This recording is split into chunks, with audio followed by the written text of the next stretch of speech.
एक छोटा सा प्रसंग आप लोगन के बीच में, फिर भैया के नंबर रही। एक लाइन तर्ज है गुरु जी।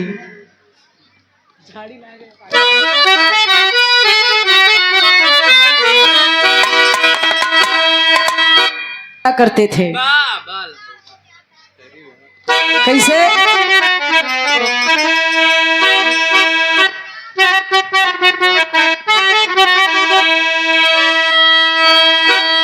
अरे राम झकोरा मारही झूलनी,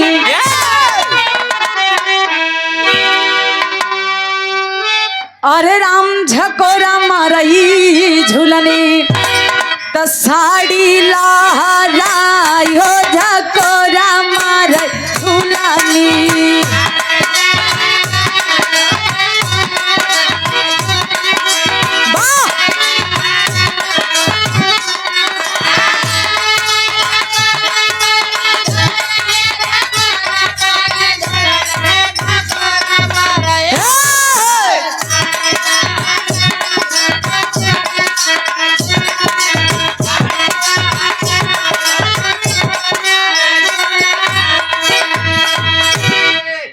तो तर्ज है भैया, लेकिन भाव पे तनी गौर करी। हा लोग, बात उस समय की है।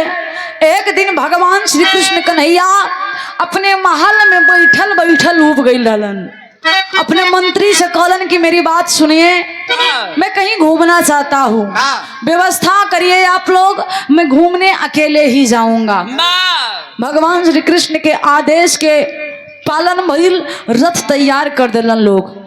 भगवान श्री कृष्ण कन्हैया चलल हुवन कौनी तरफ भैया? कवि जी के भाव में लिखे के पड़ल।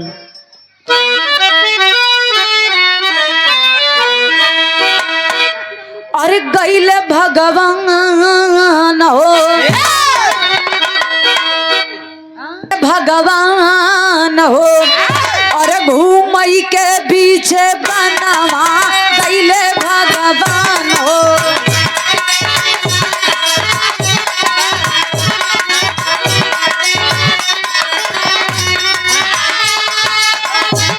जियो जियो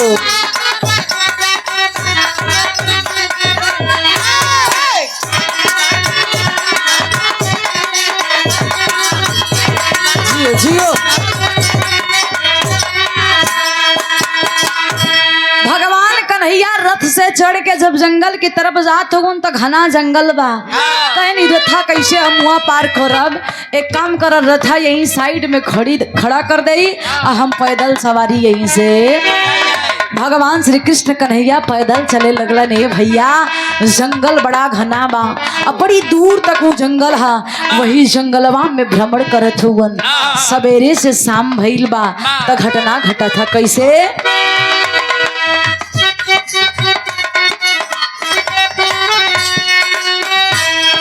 घूमता घूमता प्रभु के नींद गईली आई,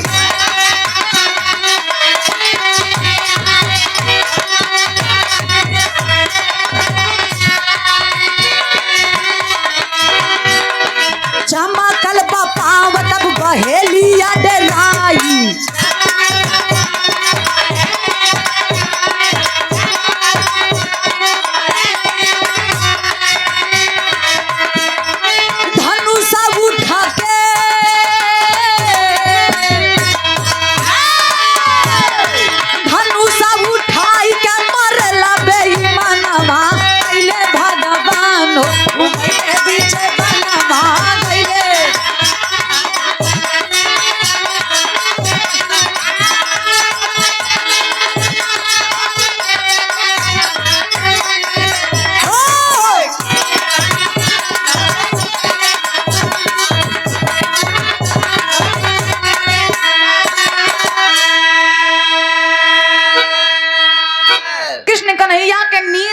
थकान के मारे एक वृक्ष के नीचे बैठ गई। खलन बड़ा देर हो गई, प्यास लगल, बगर कहीं से पानी मिल जात तो आत्मा तृप्त हो जात। वही पेड़वा के नीचे भगवान कन्हैया बैठ के विश्राम करे लगलन। थकान के मारे बाबूजी नींद आवे लगल। एक पैर उठा के दूसर के पैर पे जैसे कन्हैया रखलन। शाम के बेला बा, बताया जाता है भगवान श्री कृष्ण कन्हैया के पाँव में मणि थी। वो मणि का प्रकाश पूरे जंगल में फैल जाता है और जब प्रकाश पूरे जंगल में फैलल तो वही जंगलवा में एक बहेलिया शिकार करे आयल रहे। बहेलिया के नेत्र में जब वो प्रकाश मणि की गई, बहेलिया को लगा हो ना हो यो कोई हिरण का नेत्र चमक रहा है। बहेलिया ने नहीं सोचा नहीं विचारा, उठा लिया बाण उठा के बाबूजी तीर चलाया है और तीर जाके भगवान श्री कृष्ण कन्हैया के पैर में लगा। आवाज निकलती है खेकर एक लाइन,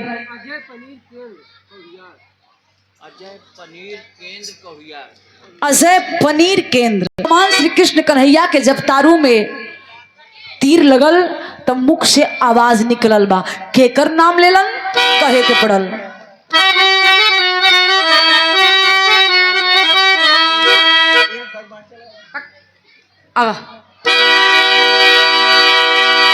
अरे बना वाला गाता कृष्ण राधे के पुकारी,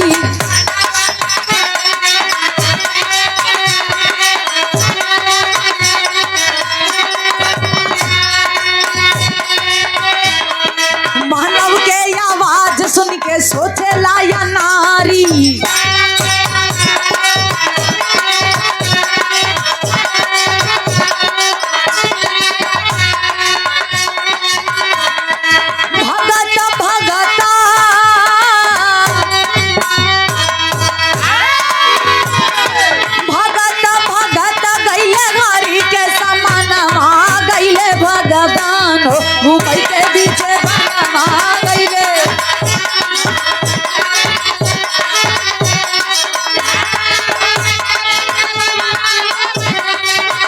जियो जियो।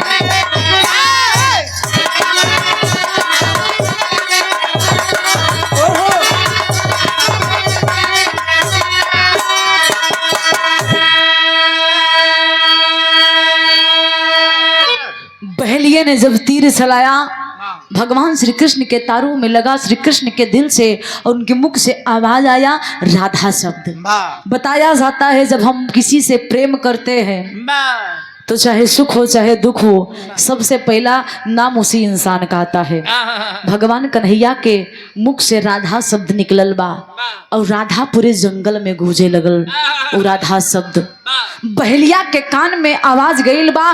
बहेलिया के लगा री हमरा से बहुत बड़ी गलती हो गई, लगा था ये बाढ़ हमार केहू मानव के लगल है। बहेलिया बाबूजी दौड़ के जाता है भगवान श्री कृष्ण कन्हैया के पास, देख रहा है एक वृक्ष के नीचे भगवान श्री कृष्ण लेटे हैं, पैर में बाढ़ लगी है, रक्त की धारा बह रही है। हाथ जोड़ के बहेलिया रोवे लगल, ए प्रभु हमरा से बहुत बड़ी गलती भइल बा, हमरा के माफ कर दा। भगवान श्री कृष्ण कन्हैया समझावत हुवन, कहलन का भैया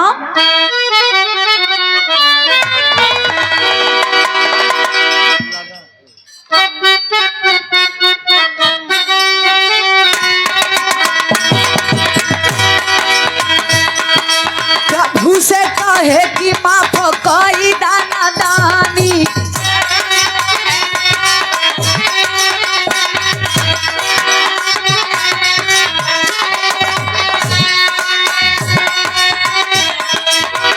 भगवान छोड़ा दिल के गलानी,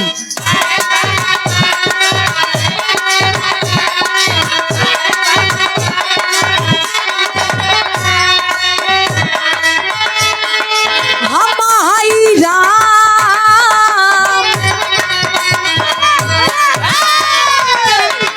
हम आई राम तू तो पाली बलवाना माँ गईले भगवान के पीछे बना।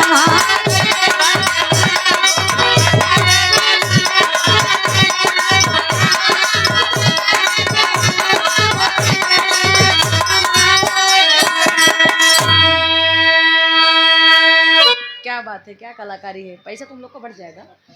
ए भगवान भगवान को बुलावे लगे, ए भैया भगवान श्री कृष्ण कन्हैया जब बहेलिया आइल भगवान कहलन की आंख से आंसू मत बहाइए, याद करिए पूर्व जन्म त्रेता में मैं राम था और तुम बाली, ना जब मैंने एक पेड़ के पीछे से तुम्हारा वध किया, तुमने हमसे वरदान मांगा कि प्रभु जिस प्रकार आपने मेरा वध किया है, मैं अपने मौत का बदला लेना चाहता हूँ। मैंने वचन दिया था इस त्रेता युग में तो नहीं, आने वाला द्वापर तुम्हारे ही हाथों मेरा उद्धार होगा। क्या कहे लगलन कि पूर्व जन्म का श्राप है और तुम्हारे ही हाथों इस युग में मेरी मुक्ति है। मेरा समय पूरा हो चुका है। एक निवेदन है, जाके 5 पांडव के खबर कर दो, 5 भाई आके मेरा अंतिम दर्शन दीदार कर लें। खबर गई है बाबूजी, अर्जुन भीम नकुल सहदेव युधिष्ठिर को पता लगा है। आंख में आंसू लिए दौड़ते नंगे पांव दौड़ कर आए हैं, कन्हैया का दर्शन कर रहे हैं। कन्हैया समझा रहे हैं, एक बहुत बड़ी बात कहते हैं। क्या?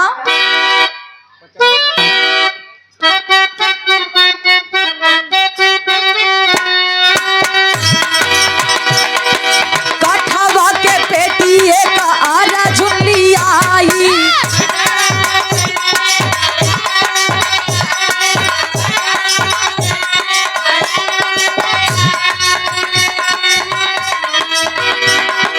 बनहवा से श्याम के वाही में बिठाई,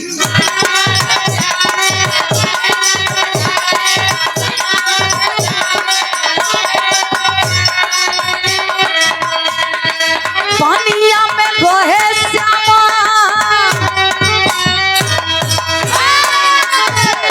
पानिया में बहे श्याम कई के परनामा गईले भग।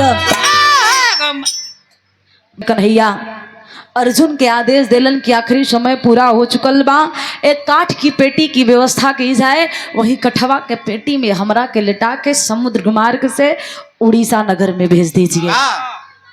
भगवान कन्हैया के आदेश पाके आंख में आंसू लिए अर्जुन जी काठ की पेटी लाके बाबूजी कन्हैया को उसी पेटी में लिटाकर जब कन्हैया के उठावे लगलन शरीरिया, वही कठवा के पेटी में डाले खातिर युधिष्ठिर मना कर देते हैं। ए अर्जुन, बहुत बड़ी गलती करने जा रहे हो। ये कन्हैया का अगर तुमने शरीर छू दिया, तुम्हारी सारी शक्ति छीड़ हो जाएगी। अर्जुन कलन है भैया, जीवन भर कन्हैया हमारे साथ दिलन, सारथी बन के महाभारत के लड़ाई में जीतौलन। आज अंतिम दर्शन उनकर होखत, अंतिम विदाई के समय उनकर शरीर के हम ना छू सकीला। युधिष्ठिर समझाते हैं कि छलिया हो बनी, ये दुनिया के मालिक हैं, ये गलती मत करो, इनकी शरीर को मत छुओ तुम। कलन तरकीब लगाइए, बुद्धि लगाइए। अर्जुन वही बड़वा निकलन, बड़वा के सहायता से कन्हैया के शरीर वहीं काठे के पेटी में रख दिलन। अब काठ के पेटी बंद करके प्रवाहित करलन उड़ीसा नगर में। भगवान श्री कृष्ण कन्हैया पहुंचल हुवन। रात्रि में सपना उड़ीसा के राजा के दिखा देलन। राजा बाबूजी सेना सजा के जब नदी के किनारे पे आयल हुवन, तब काठ के पेटी किनारा लगल हा। वो कठवा के पेटी जब खोलन तब देखलन का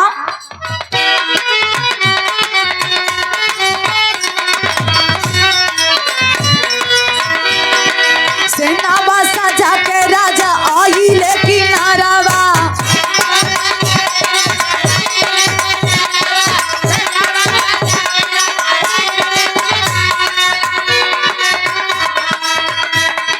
हरी के निकार लौले अपने दुआरवा,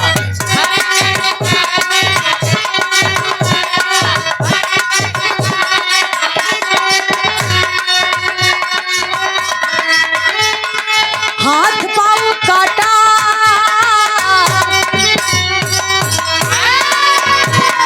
हाथ पाँव काटा, प्रभु कहे तौने छाना वहाँ गईले भगवान, के बीचे बनवा गईले।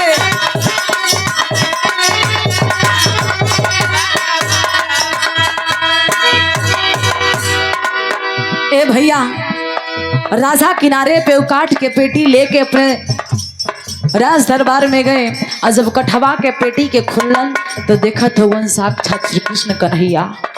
कन्हैया आदेश दे देलन कि ए राजन, कई दिन से नदी में प्रवाहित होते होते मेरे शरीर में सड़न हो गया है। हम चाहत बानी हमरे हाथ और पैर के अलगादा और सुभद्रा बलराम के खबर भेजवा दा, के हमारा अंतिम दीदार दर्शन कर ले। खबर जाती है बाबूजी सुभद्रा बलराम को। सुभद्रा बलराम आए हैं, जब कन्हैया के दशा देखलन, कलन प्रभु जब आप ही के पैर और हाथ ना रही तो हमनी के रह के का करी। तीनों मूर्ति एक ही साथ एक स्थान पे दर्शन दिए। वो स्थान कौन है भैया?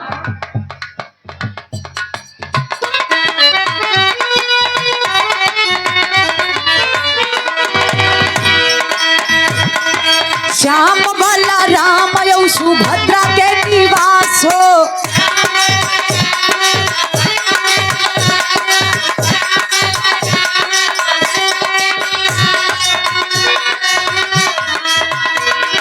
जेके जगन्नाथ पुरी जानै सब खास हो।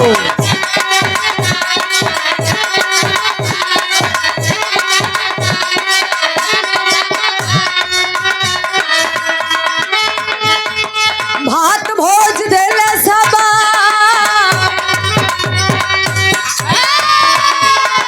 भात भोज देले सब, कई के दर्शन मांगैले भगवान, मई के बीच बनवा गईले।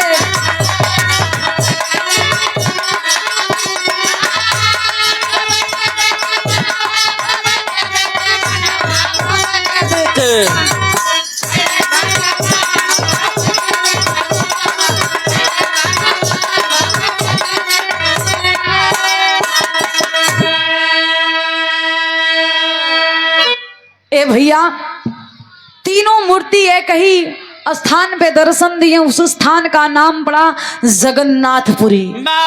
माई गई डली हमरे अंगद भैया के माता जी, और वहां से एक तस्वीर अगर लाई हुए तो तस्वीर में तीनों मूर्ति के हाथ और पांव ना रहेला। आज भी लोग जालन तो दर्शन करके वहां से जब आवेलन तो शानदार भात, कहीं कहीं लोग भंडारा भी कहते। तनी से जौनपुर के ऊ छोर और बनारस में लोग चल जाइबा तो वहाँ यही भात के लोग वहाँ भंडारा कहेलन। हमरे सुल्तानपुर अमेठी प्रतापगढ़ में एक भात कहेलन। ए भैया, हाँ अमेठी में भीर भी कहेलन। तो जैसन जैसन देश बा वैसन वैसन भेष बा। आखिर अंतिम लाइन में कहना पड़ा, मूर्ति का दर्शन मिला जिसे हम जगन्नाथपुरी के नाम से जानते हैं। एक बार हम चाहत बनी दोनों हाथ उठा के जितना भी भक्त लोग बैठल हुआ, आज 7 दिन से कथा सुनत हुआ, जितना जने खाता हम उखाली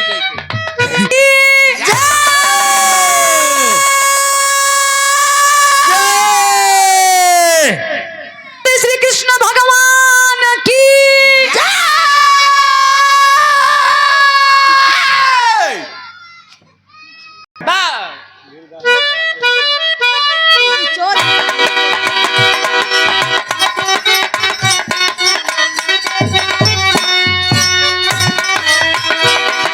गुरुवर बिहारी अटपट वेद के लेखनावा,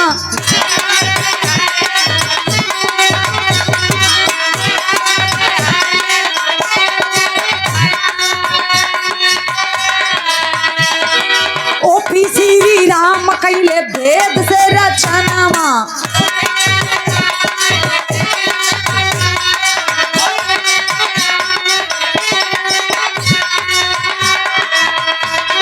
ज्योति यादव गाया कवि,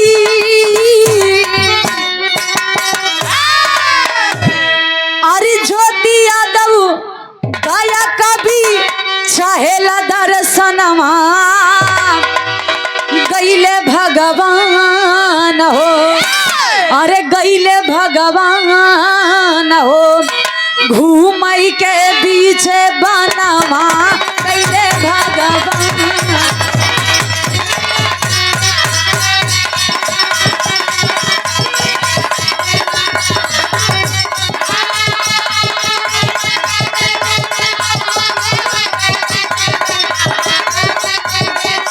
जय हो।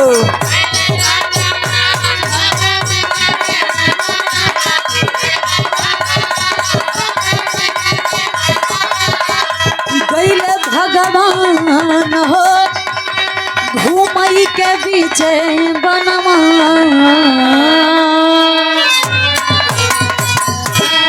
बहुत बहुत धन्यवाद।